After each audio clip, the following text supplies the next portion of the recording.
Well, tonight I've come down to one of the most photographed spots in the area, Reculver Towers, situated between sort of Minis Bay and Herne Bay area. It's well photographed. I've done it before. I'm hoping to get some colour in the sky tonight, and there's one composition that I'm used to taking, so I'll probably head for there. There's a bit of a water outlet. Does make for a nice composition. You get a bit of running water, a bit of movement. You get the Reculver Towers, and hopefully a nice sky.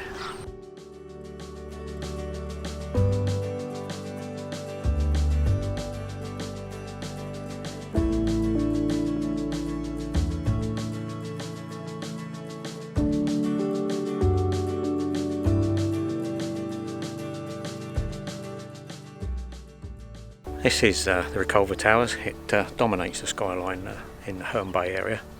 It was built by the Romans to defend against Saxon raids, and then the two tall towers were built as part of a remodelling process back in the 12th century. Unfortunately, most of the site over the years has been lost to coastal erosion. If you're interested in finding out a bit more about the site, I'll put a link in the description of the video, which will take you to the English Heritage website for Reculver Towers.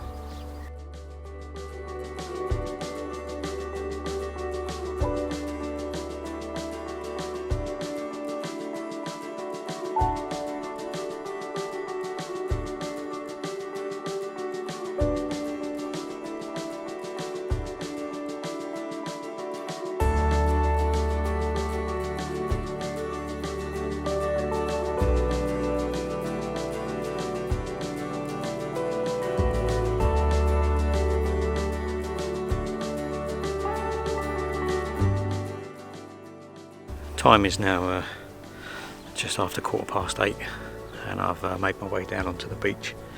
The tide's out. I did check before I come down to see if it was low tide, and it is low tide. So I'm now just making my way along the beach just to see if I can find the water outlet that I've seen many times before, and hopefully the water's flowing, and see if we can find a composition and hope for some colour in the sky.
Here's another tip for you. If you are planning on coming down here to Reculver, and especially if you're planning on coming down here to the beach to try and get this water outlet shot, you might want to bring with you some welly boots or old boots you don't mind getting wet, because even though the tide's out, obviously with the overflow, there's still a fair amount of water around, and you may find that in order to get the best composition, you're going to have to get your feet wet.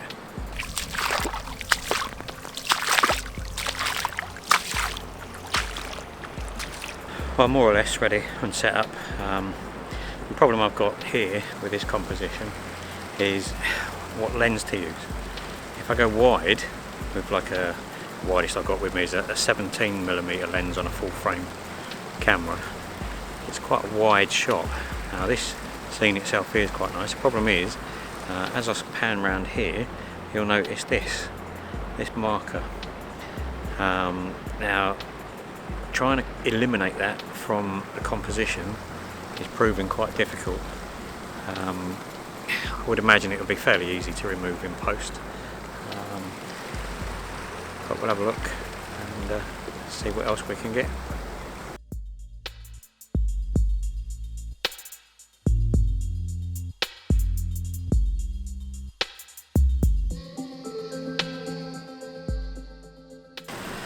Okay, so what I've done is I've set my tripod up and I've put on the 17 to 40mm Canon f4,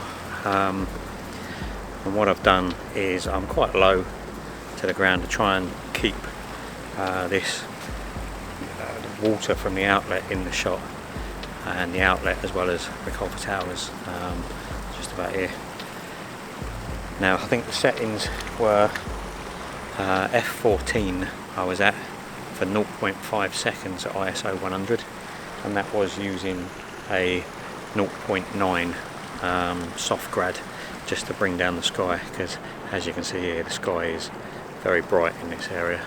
Even with the grad filter on, it was still a little bit blown out, so just to be sure I actually bracketed for the sky as well.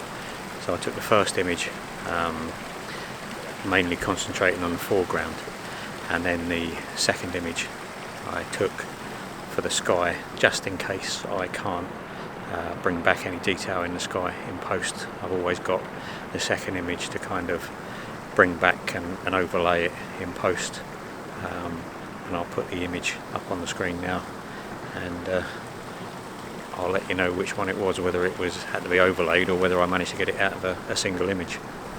I managed to pull all the detail from one file, and it was then edited in Lightroom and Photoshop.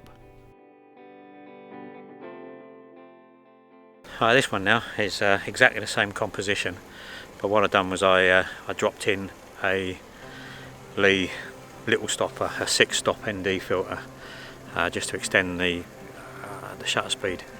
I dropped or opened up the aperture to 7.1 because of that, which gave me a 3-second exposure, which I think is quite long enough for this moving water, and I'll put that one up on the screen for you and you can have a look at that now.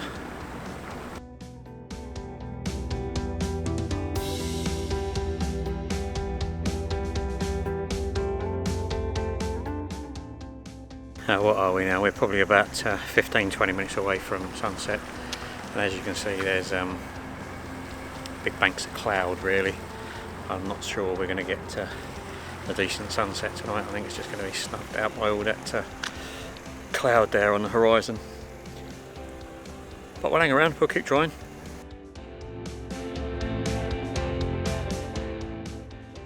Well, I've changed up the composition a little bit now.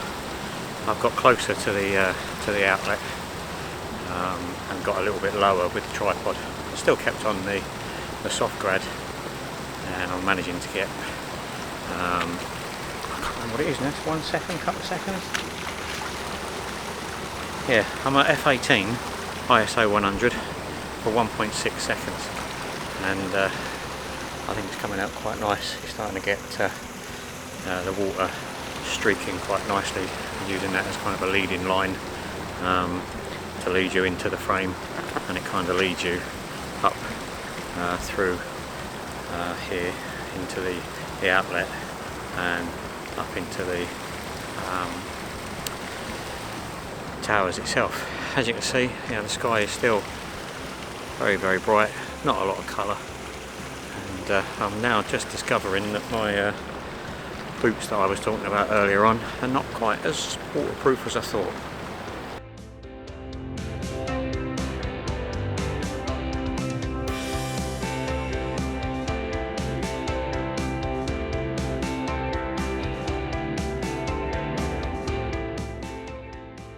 Well, I managed to get the tripod as low as I dare. I've actually got the centre column removed from the tripod, which I generally keep removed anyway, because I'm only 5 foot nothing. I very rarely need the centre column, so I've removed the centre column, and that gives you the benefit of being able to get the tripod that much lower to the ground once the feet are sprayed out as far as they'll go, because you haven't got that centre column stopping it. It will actually get lower to the ground. So I got it as low as I dare to that outlet, and I was still shooting ISO 50. I think it was f8, and it was a 2-second exposure, and I actually think I quite like that. I'll put that one up on the screen for you now.